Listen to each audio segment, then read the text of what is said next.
Hello and welcome to Wildwood Zoo. I'm your host, Carrie Lippert, and I'm here with Steve. Thank you so much for being here, Steve. Sure, thanks for coming. Actually, we're here with you. You're always here. Yeah. But we're the visitors today, and we are sitting inside the bear exhibit, the Kodiak Bear exhibit, which is absolutely beautiful, and we got the bears in the background, and they're doing their thing. So we're going to have you tell us some about them, and maybe tell us some about this exhibit. And I mean, it's just gorgeous, it's just beautiful. So let's talk first about the bears. Yeah, so the bears are Muncie and Boda. They're about 1.5 years old, and they came to us as orphaned animals from Kodiak Island in Alaska. And they're very unique because they're 2 of only 3 Kodiak bears in all of North America outside of Kodiak Island. Okay, and they were orphaned, you said, correct? Correct. And they came from Alaska, much colder there, but they're doing good in this heat.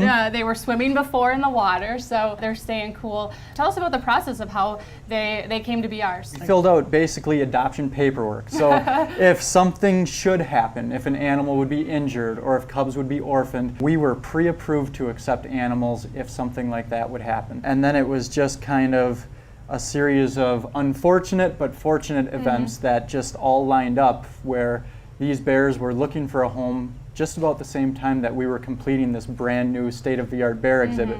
And like we mentioned before, these being Kodiak bears, and very special for them to leave Kodiak Island, to be selected as a home for these bears is really pretty special for Marshfield, and a testament to the great exhibit that we were able to build for them. Definitely, it's an honor to have them here. It's great to have them here.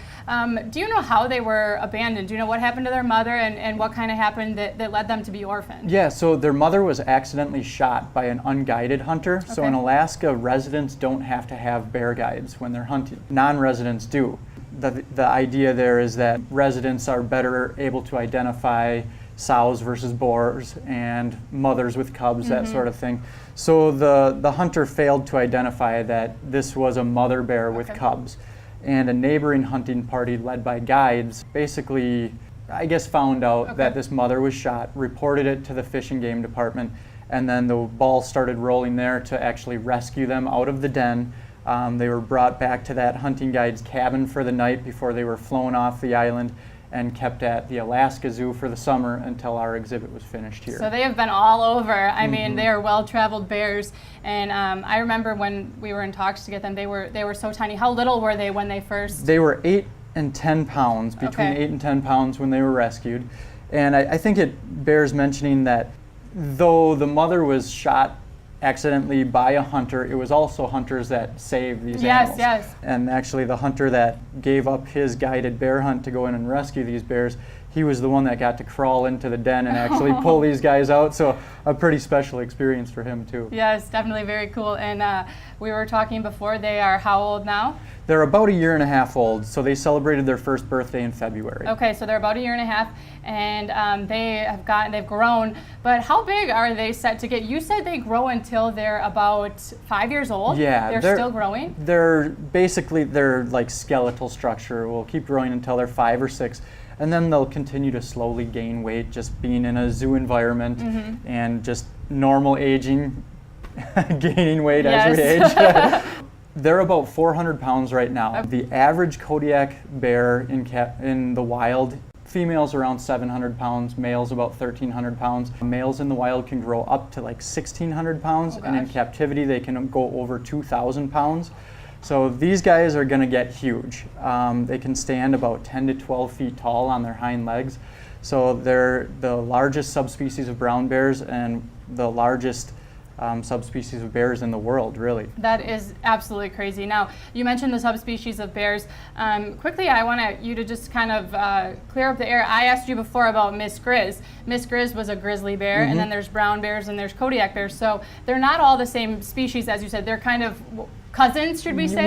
Well, they're the same species. So grizzly bears, brown bears, and Kodiak bears are all brown bears. Okay. But they're different subspecies. Okay, there you go. So some science for you there that gets confused, but not quite the same as Miss Grizz in that sense. Now, as the bears, oh, we've got one right there. He's just hanging out in the water. It is just the cutest thing. You need to come out and see these guys if you haven't been here yet, because it will just melt your heart.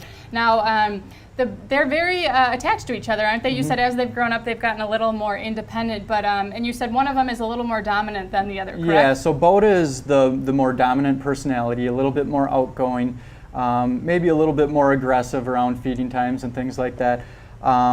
But they're pretty closely matched when they're play fighting, things like that. And like you mentioned, when they first arrived, they were really pretty buddy-buddy, right on each other's hips. Now as they became more comfortable with the environment and just growing older too, they're spending more time independently. Yeah, just growing up. They're kind of in that teenage stage maybe, or whatever it is, so they're going through some changes. Now, I want to mention this beautiful enclosure that they have.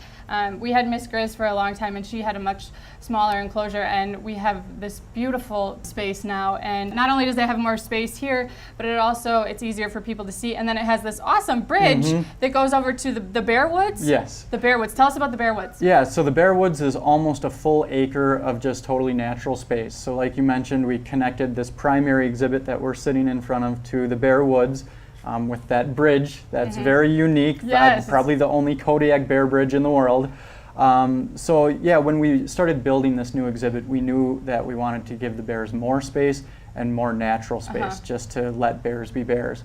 So I'm really proud of the design that the group put together and the fundraising, the way the community rallied around this project to provide such a great exhibit for these animals. That's awesome. This is such a cool thing we have here, and I think Marshfield is really proud of this. It's great to have this as part of the community. Thank you so much for being here, and thank you so much for letting us see these guys. They are just the cutest thing. Like I said before, if you have not been here, you need to get here. They are so cute. They're going to be growing for a long time, but come see them while they're young, because they're definitely more playful then.